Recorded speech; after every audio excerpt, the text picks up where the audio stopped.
Bai. Pero es lo mismo que vamos a reproducir en la imagen, ¿vale? Horixe da irudian erakutsiko duguna.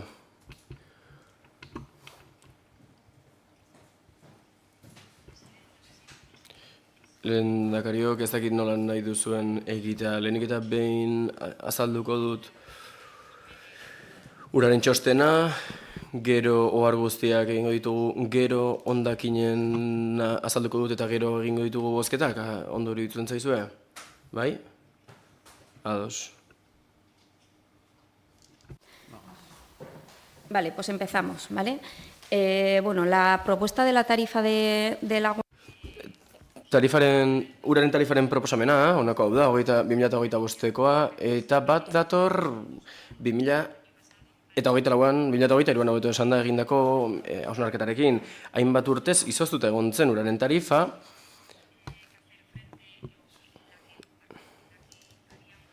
eta hainbat pertsonak garai hartan pandemiari eta pandemia osteari aurre egin behar izan zioten, eta nolabait inbertsio gaitasun hori berreskuratu egin behar genuen txingudin. Horretarako mahai gaineratu genituen hainbat erronka, gaur egun aurrean ditugunak, mankomunitate gisa, txingudiko zerbitzuak mankomunitate gisa. Hain justu, uraren kudaketari dagozkion erronkak mahai gaineratu genituen, esan dudan moduan, hementxe daukagu taula hau, hausnarketaren emaitza izan dena, 2018tik bilakaera erakusten duena, eta azken finean honen helburua da erronkei aurre egin alizatea, aurre ikusi ditugun inbertsioak, azken finean egin alizateko gaitasuna izatea.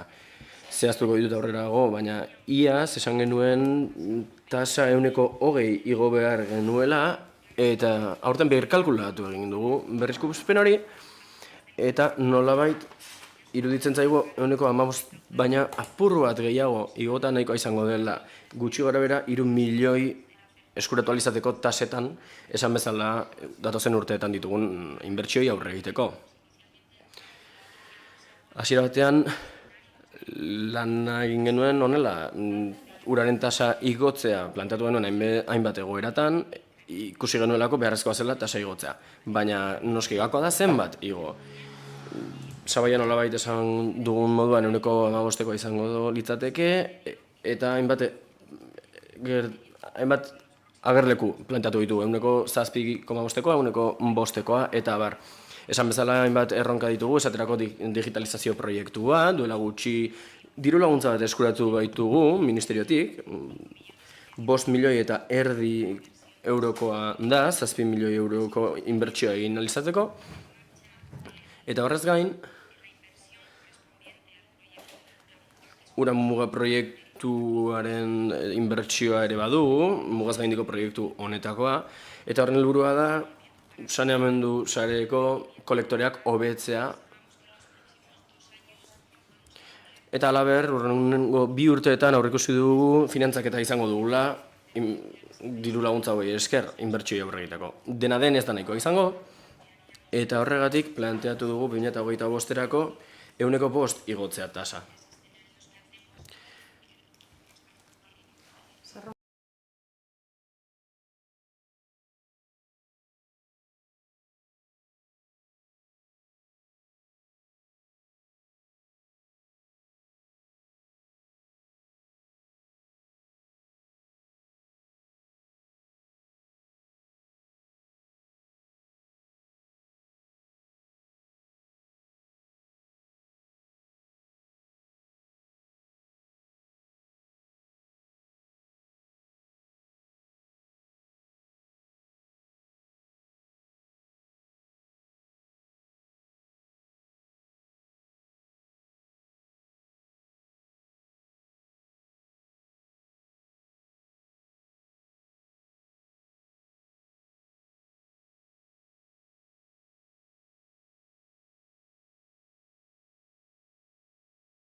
produktibotasun osagarria, eta beraz, eguneko 5,6 izango da horren volumena. Digitalizazio proiektua txertatuko dugunez ere, langileak hortatuko ditugu, eta langileen errelebo kontratuak ere badaude, eta hau guztia, beraz, hemen sartzen da. Hornidurei dagokienez, ikusi dezakezue, aldaketa gorakada txiki aurreikusi dugula. Izan ere ez dugu uste asko igoko direnik, eta energiaren zati hori ere eguzki plakek beraiek hartuko dute haiengan duela gutxi ezarri baitira hainbat azpiegituratan esaterako ur deposituetan.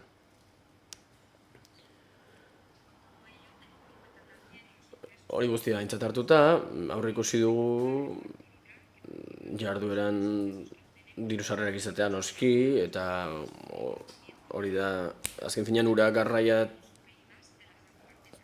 lortzen ditugunak, alde frantsesera garraiatzean lortzen ditugunak. Eta aurreikusi dugu 11,5 milioi eskuratzea, eta iaz 10 bakarrik izan ziren, beraz 5% igoko litzateke diru-sarrera hori. 5% igora honekin, tasen igoera honekin, inbertsio hori aurre egiteko, aurre ikusi da 1.800.000 euro baino gehiago izatea.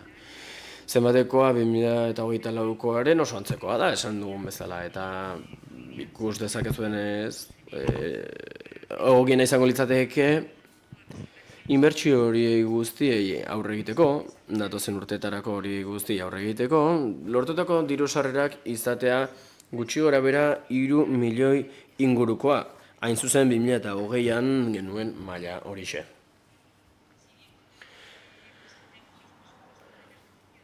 ...2025ko aurrekontua aurkezten dugunean, zehatzagoa azalduko ditugu, zeintzuk izango diren inbertsio hauek, baina aurreratu nahi dizuegu, 2024an amaitzeko zenbait obra daudela, herritarren arretako azpiegitura esaterako, izan ere, azken aste honetan jarri dugun martxan, eraberrituta herritarrei arreta emateko eta zerbitzua emateko. Aurreikusi dugu prentsaurreko bat egitea, honi ikusgaitasuna emateko, eta herritarrek azken finean ezagun izan dezaten. Eta gainera, aurten aurreikusi dugu Pospologile kaleko obra bukatzea, baita Santiago kalekoa ere Hondarribian, laster bukatuko baita. 2024an dagoeneko hasi ditugun, baina 2025an jarraituko duten obrai dagokienez, Errandoneako depositua berraitzen ari gara, hain zuzen eraikitzen ari baikara orain, eta Hondarribian Jaizkibel-Etorbidean hornidura arteria nagusia berritzen ari gara, eta Uramuga proiektuaren martxan daukagu baita Txingudi Data Driven Bay proiektuaren lanak ere izan ere ari gara jarduketa txikiak egiten, eta agiriak prestatzen ari gara hurrengo kontratazioak egin ahal izateko, proiektua eta kontratua materializatu ahal izateko. Vale, con todo ello, para el ejercicio 2020... Hori guztia esan da, 2025erako aurreikusi da lau pertsonako familia arruntu batentzako tarifa gutxi gorabehera, 28,62 eurokoa izango dela, 2024arekin alderatuta, igoera 5%koa da, hau da hilean euro bat eta 36 gehiago gutxi gorabehera, 16 euro urtean. Gogoan izan gainerako urteetan bezala, tarifa soziala martxan izango dela, zaurgarritasuna egoeran dauden familientzat. 50% baria izango dute, ala uraren tarifan, nola hondakinean. Listo. Galderik bat, alguna pregunta? Pues continuamos. Vale, continúo entonces con la... Aurrera, jarraituko dugu hondakinen txosten tekniko ekonomikoarekin. Aurrean duzuen taula honetan ikus daiteke elkartearen, sozietatearen, diru-sarreren eta gastuen, kostuen erlazioa. Lehena hondakinen bilketa eta garraioa da, hortxe daukazue, eta igo egingo da, 2024arekin alderatuta, hain zuzen, 18,26. Eta eragina, azken finean, aurreko administrazio kontseiluan esan genuenez, zerbitzu kontratua berritu egin delako gertatu da. Hain zuzen, hondakinak garraiatzaren eta biltzearen kontratu hori. Lizitazio fasean dago eta lizitaziorako hasierako prezioak plantatu ditugu, baina gero posible da beherapen egotea kasu horretan eta orduan kostuak apur bat txikitzea ere izan liteke. Tratamenduei dagokienez, kostuaren aurreikuspena apur bat igo da. Aurreikusi baitugu tonak ere igo egingo direla, hau da, tonak gehiago bilduko ditugula. Gaikako bilketan, hain zuzen. Langile kostuei dagokienez, gainera, 11,3 dira, baina azalpena uraren gauza bera da. Kontua da, hondakineetan eragin handiagoa dela, hondakineetan jende gehiago dagoelako lanean, txingudin. Hurrengo eraginak, amortizazioei dagokien jardueran ikus dezakegu 2024arekin alderatuta, 1,33 ia igoko da. Azken finean honen helburua da, zehatz mehatz betetzea eta zorrotz betetzea hondakinen legea. Duela 3 urte honetsi zen, eta bertan azaltzen zen 2025ko urtarrilaren batetik aurrera hondakinen tasak ezin zutela defizitarioak izan. Hau da, horrez gain, zerbitzuari lotutako kostu guztiak bildu behar zituzten. Halaxe esan zuen legeak. Kontuan izan, beraz, amortizazio guztiak ere tasetan aurreikusi egin behar direla, eta horren bestez, hurrengo urteko inpaktua bereziki hondakinen alor honetan gertatuko dela, tarifetan txertatuko delako, eta gainera zerbitzuen kontratuen prezio aldaketak ere aurreikusita duela eta bertan txertatuta duela. Aurreikusi dugu hurrengo urtean gutxi gorbera 1.700.000 euro bilduko ditugula gaikako bilketako tratamenduaren ondorioz, eta tasei horren bestez 6.700.000 euro ezarri beharko genizkiek. Hori sozietateari dagokionez. Hurrengo taulan, gainera, ikus dezakegu datorren ekitaldirako sortutako baliabideak direla 614.000 eurokoak, eta hirugarren errenkadan ikus dezakezue 2020tik lehen aldiz gertatuko dela amortizazioi dagozkien zenbatekorik ez dela tasetan txertatuko, hau da, 100 bilduko dugula. Hau guztia, sozietatearen ingurukoa izan da, mankomunitateari dagokionez, 2024ko lehen seilekoan, 9.857 tona errefus bildu ziren. Eta 2023an 10 tona baina apur bat gehiago izan ziren. Aurreikusi da 2025erako 20.180 tona inguru errefuxen emango direla. Bi hondakinei dagokienez aurreikusi dugu 3.500 tona eramango direla gutxi bera. Ahalik eta gehien doitu dugu. Kontuan izan da egun tona gutxiago eramaten ditugu. Gauza bera garbiguneko tarifei begira. Hor ere, 12 igotzea proposatzen dugu tarifei dagokienez. Eta horrekin guztiarekin, hemen tarifen bilakaera ekarri dizuet, azken urteotakoa. Lehen aipatu dudan hori ikus dezazuen nola goazen tarifa jasangarri hori sustatzen, eta ezain beste etxeko tarifa edo tarifa domestikoa. Horiek ez baitute gaikako bilketa sustatzen. datorren urtetik aurrera, ia 158 euro ordainduko dituzte familia jasangarriek, eta gainerakoek ia 273 euro. Beko taula honetan, ekarri dizuet, zenolako eragina eta parte hartze maila dagoen CMO horretan izena emandakoak. Guztira, ia 36.000 abonatu domestiko baditugu, kontenedore edukiontzi marroian izena emanda daukagunak, 20.600 dauzkagu, horrek esan nahi du, ia 157ko parte hartzea daukagula. Eta benetan erabiltzen dutenak 15.300 inguru dira, 174, beraz izena eman dauden hoien artean, eta totalaren arabera soilik 143 ari dira parte hartzen materia organikoari dagokionez. Eta azkenik, adibide bat ekarri dizuet.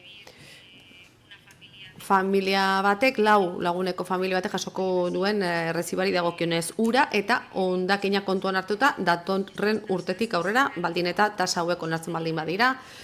Uraren erabilera jasangarri bat egiten baldin badu familia horrek, eta horrekin esan nahi dugu gutxi gora bera 116 litroko erabilera egitea pertsonako eta eguneko, eta baita ere gaikako bilketa egiten baldin badute.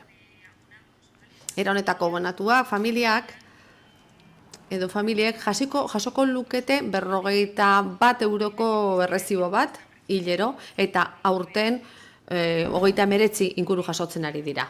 Horrek esan nahi du, 2025-tik aurrera tasak igotzeak izango lukeen eragina, inpaktua 2 eurokoa izango litzateke. Familia jasangarri hoietan urrengorrian ikusiko duzue eragina edo inpaktua handiagoa dela, kontenedore edo edukiontzi marroi erabiltzen ez duten kasuan, 4 euro gehiago hilean, eta beraz 52 euro inguru ordainduko lukete hilero. Amaitzeko, zenbait aldaketa aipatu nahi ditut ordenantza fiskaletan txertatu direnak. Hasteko tarifa vulnerable termino aldatu nahi dugu, tarifa sozial emango dugu etorkizunean. Gainera, uste dugu vulnerable terminoa mantendu beharrekoa dela, tarifa sozialari lotuta dagoena. Bestalde, esaldi berri bat txertatu da ordonantzetan, beste baldintza bat izango da, egunera egotea tarifak ordaintzeari dagokionez, erreziboak ordaintzeari dagokionez. Bestalde, karga edo zama administratiboa murrizte aldera. Beste esaldi bat edo esapide bat txertatuko dugu, kontsumoak edo titularitatea erregularizatzeko, eta azaldu egingo dut hau. Errezibo bat aldatu behar baldin bada, egiten dugu okerreko errezibo bat, eta orduan zuzenketarako edo faktura. Eta kasu horretan, 5 faktura baldin badauka, 5 errezibo konpondu behar baldin badira, edo aldatu behar baldin dira, 5 faktura bidali behar zaizkie. Aurrerantzean bakarra bidaltzeko aukera izango dugu, eta 5ak txertatuko dira bertan. Eta azkenik, hondakinen ordenantzan actividades no declaradas y no clasificadas terminoarez hartuko da. Eta hemen jarduera klandestinoak, arauaren arabera egiten ez direnak, ez baitakigu txingudin zera bilera egiten ari den kasu horretan, ere azaldu egingo dut. Hondakinetan badugu epigrafe bat, jarduerari gabeko sotoei buruz hitz egiten duena, eta ur kontratua ez daukatenak. Ze kasu batzuetan ez daukate jarduerari, baina nahiago dute ur kontagadorea mantentzea, behar bada etorkizunean beharko dutelako, eta beraz ur kontratua eukina izaten dute.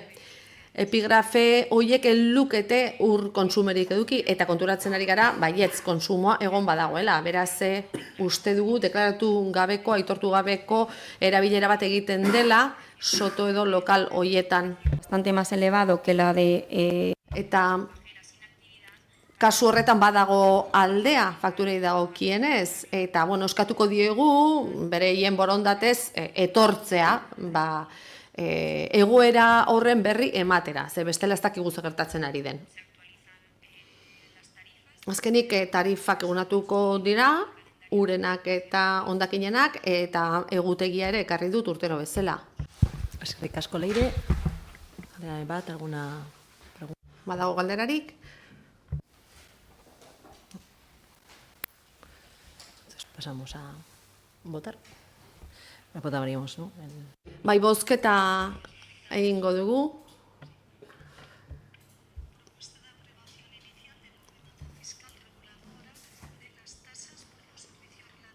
Bai, tasen eguneratzea, goi sarean hiri hondakin solidoen bilketa, garraio tratamendu edo aprobetxamendu edo ezabatzez zerbitzuengatik ordaindu beharreko tasak aurraitzen dituen ordenantza fiskalen hasierako onarpenen proposamena.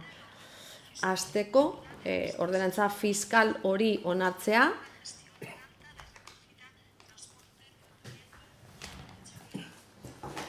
hasieran onartzea goi sarean hiri hondakin solidoen bilketa, garraio tratamendu eta aprobetxamendu edo ezabatzez zerbitzuengatik ordaindu beharreko tasak arautzen dituen ordenantza fiskala.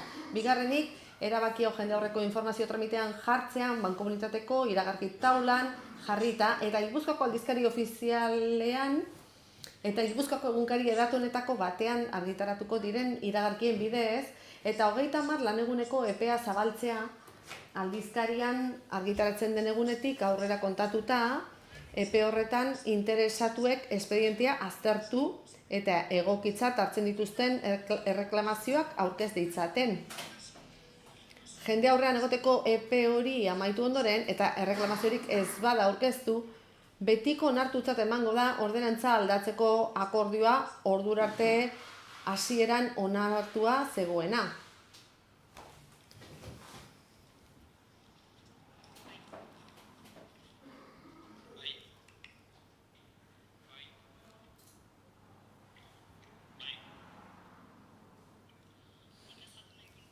Sí, yo quiero explicar.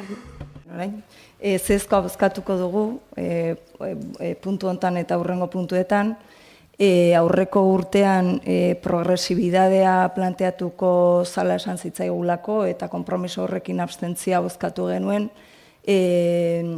uraren kontsumoaren araberako tramoak eta finkatuko zirela, horre ez da aurrera pausorik eman, hori alde batetik, eta bigarren aldetik legeak ere bide bat markatzen du, azkenean hondakinen sorkuntzaren araberako edo sortzen araberako tarifak eta tramoak planteatzea aurreikusten du da, eta guk bide hori uste du jorratu behar dugula, eta horregatik oraingoan kontra bozkatuko du.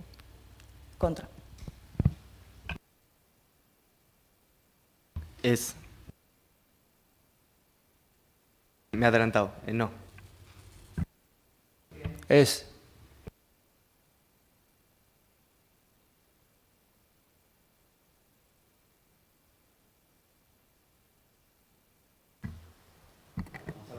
Bai.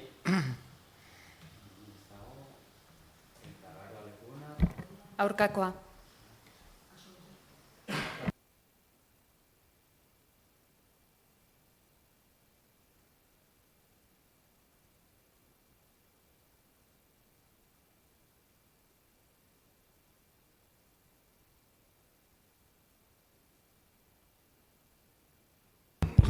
Bai, guk ereneko genuke azaldu gure bozka, alde egin dugu. Joan den urtean akordio batera ailegatu genuen eszenario baten aurrean. Egia da, azkeneko 5 urteetan ez zela igoerarik egon, izoztuta geritu ziren tasa eta prezio guztiak, baina egia da ere, azaldu den moduan, egin behar geniola aurre, hirian egin behar ziren eta Hondarribian ere hainbat inbertsioi. Eta, inbertsio hauek importanteak dira etorkizunari begira, uste dugu egin behar direla, eta gainera joan den urtean egiten zen marrazki bat 7,5 igotzea 2 urteetan, eta aurten jaso diren hainbat diru laguntza medio, jaitsi egin da proposamena 5%. Beraz, guk alde egingo dugu arduraz, baina bai, mezu bat helarazi nahi dugula esanez, uste dugu ja 2 urte hauekin posible dela lortu behar den kapazitate inversora hori, eta datorren urtean bai esketuko genuke ja joateko IPC-ren ildotik. Eskerrik asko.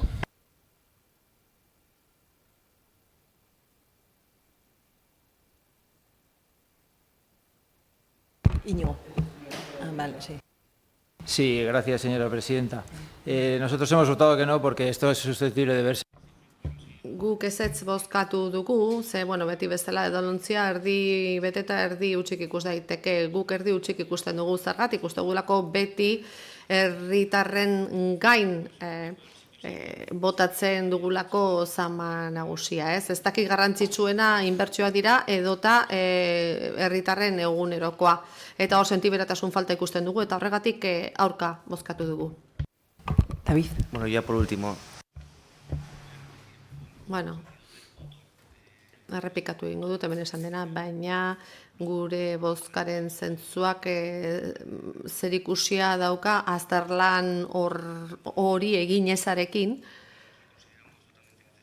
uste dugu oso beharrezkoa dela, denoi ezin diogu gauza bera ordainarazi eta horregatik aurka bozkatuko dugu. Ona.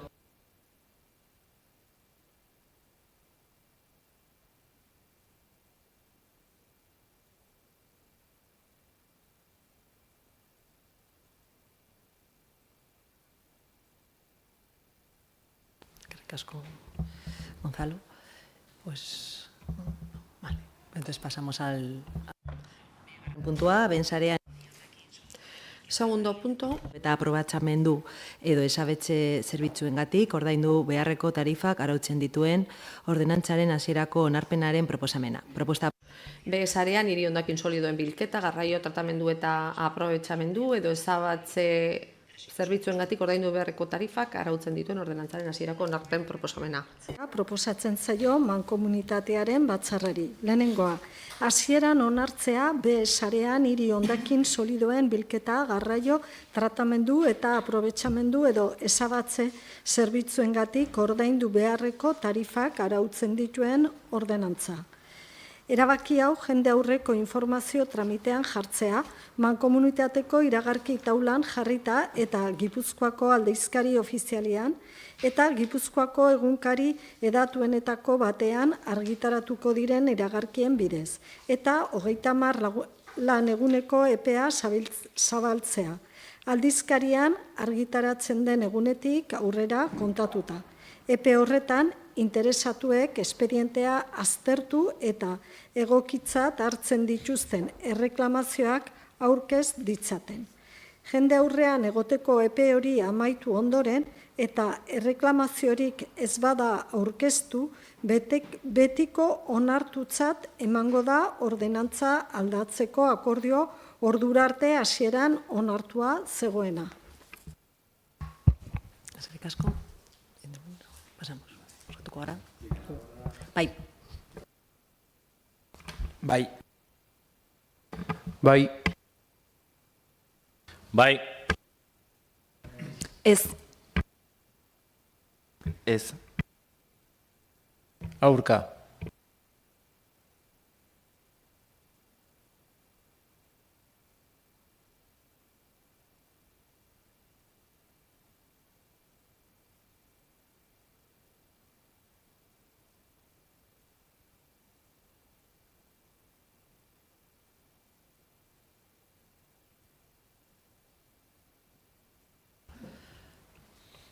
Sí, ya con las explicaciones de voto generales, ¿o queréis intervenir en este punto? Bai, azalpenik eman nahi duzue, puntu honetan?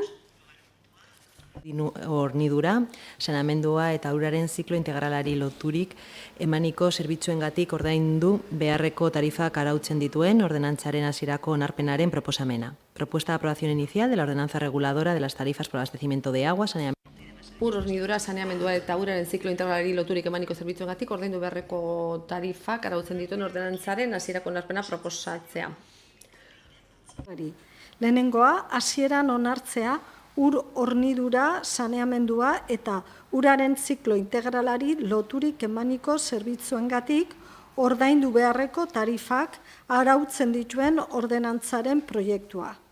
Bigarrena, erabaki hau jende aurreko informazio tramitean jartzea mankomunitateko iragarki taulan jarrita eta Gipuzkoako aldizkari ofizialean eta Gipuzkoako egunkari edatuenetako batean argitaratuko diren iragarkien bidez, eta 30 laneguneko epea zabaltzea. Aldizkarian argitaratzen den egunetik aurrera kontatuta. Epe horretan, interesatuek esperientea aztertu eta egokitzak hartzen dituzten erreklamazioak aurkez ditzaten. Jende aurrean egoteko epe hori amaitu ondoren eta erreklamaziorik ez bada aurkeztu, betiko onartutzat emango da ordenantza aldatzeko akordioa ordura arte hasieran onartua zegoena. Behin-behinean onartutako ur hornidura, saneamendua eta uraren ziklo integralari loturik emaniko zerbitzuengatik ordaindu beharreko tarifak arautzen dituen ordenantzaren inguruan Euskadiko prezioen batzordeari txostena eskatzea. Eskerrik asko, Ana. Bai. Bai. Bai. Ez.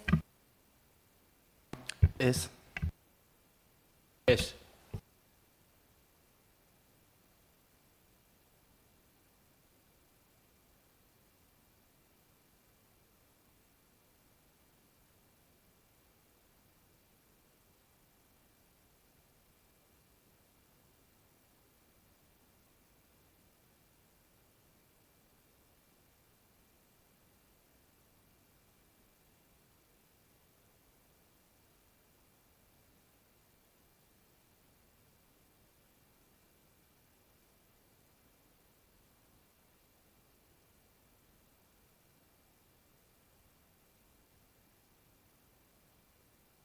Bai.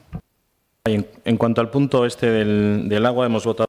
Uraren puntu honetan alde bozkatu dugu, lehen aipatutako arrazoi orokorroiengatik, baina baita ere konpromiso bat dagoelako txinterretik, azterlan bat egiteko, uste dute egiten ari dela tarifikazioari buruzkoa, uraren arloan, eta espero dugu urrengo jarduerarako beteko dela konpromiso hori ere joan den urtean hartu zen, estena toki edo agertoki ezberdin horiek aurkeztu zirenean, eta hori eskatu nahi dugu, hori ere egotea.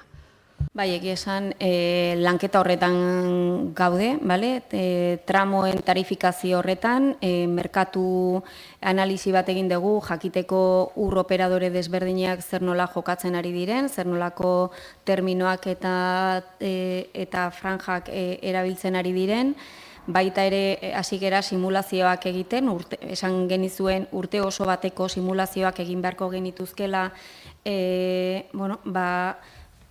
gestio modelo, tarifikazio modelo desberdin batera baldin bagoaz, ingresoak ere bermatu behar ditugulako, ze bestela gertalekiguke askoz ere estimatua ditugun, baina askoz ere ingreso gehiago edukitzea edo askoz ere gutxiago edukitzea, orduan modelizazio bat egin behar da zentzu horretan, etxean hasi gera lanketa hori egiten, baino 3 hilabete egin ondoren ikusi dugu software berezi bat beharko degula simulazio horiek egiteko eta externalizatu egin beharko degula lanketa hori. Orduan, estimatua daukaguna da enpresa desberdinen proposamenak hurrengo trimestrean entzutea, datorren urteko lehenengo trimestrean egingo genuke modelizazioa edozein enpresarekin, hori bermatzen digunarekin, eta gure ideia izango litzake bigarren hiruhilabetean lanketa hori etxean jorratzea gero zuei aurkezpen bat egiteko 2026ko tarifei begira. Baina aurreko urtean komentatu genizuen konpromesua hori zela, hortan gaude, baina lehengo urtean ere komentatu genuen oso larri ikusten genuela hori urtebeteen bakarrik 2025erako aplikatu ahal izateko, eta izan da orduan gure konpromesua 2026an aplikatzeko izango da. Eskerrik asko, Leire.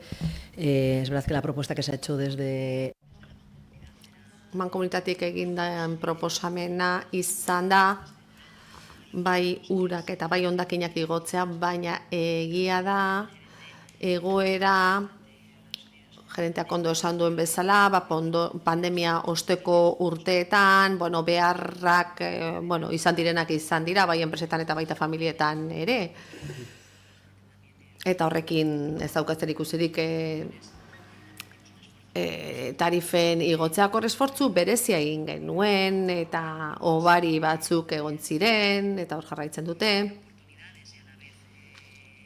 Hor aukerak sortu ziren, inbertsioen hildotik, eta horretarako zabaldu egin behar zuen jasoko ziren diruak gure eskualdean inbertitu ahal izateko. Uraren ziklo integralaz ari gara, gure hiriak erresilientzia maila handiagoa izan dezaten. Leirek ondo azaldu du, abian jarriko den proiektu hori azaldu duenean. Drenaje lanetan, eta ekaitz tankeak, eta horrelako jardueretan edo ekintzetan. Eta hor, inbertsioa, altua izango da, garrantzitsua izango da, datorren urteetan mankomunitateak egin beharko duena. Bestalde, Europako zuzentarauekin ere bat egin beharko dugu, eta horre irazgailua edo depuraduraren kasua daukagu. Oso garrantzitsua, ibaira edo itsasora isuriko dugun hori asko zegoera hobean egongo den. Beraz, tasa hauek inbertsio moduan ikusi behar ditugu gure hirietarako, jasangarritasunera begira, eta baita ingurumenari oro har. Eta horreko kontseiluan ere azaldu genuen, nola kontratu berri bat ezinbestekoa zen, hor zerbitzu gehiago eskainiko zitzaizkien hirietara, konbenio berri bat, hitzarmen berri bat ere egongo zen, eta bestalde Europako zuzentarau berri bat ere ekarri beharra geneukan. Mankomunitateak lan handia egin du azken urteotan, eta argi ikusten da beste hiri batzuetan igoera asko handiagoa egiten ari dela, gurea ez da hain altua izan, baina egokitzapen bat egin beharra zegoen. Edozein kasutan, eskarrak eman dizkizuet, alde bozkatu duzuen hoi, ze tasa hauek aurrera aterako dira, baina nik uste dut mezuak izan behar duela, jasangarritasunean inbertitzen jarraitu behar dugula, naiz eta horrek kostu bat izango duen. Baina erantzukizunez jokatuko dugu horrela mankomunitate honetatik.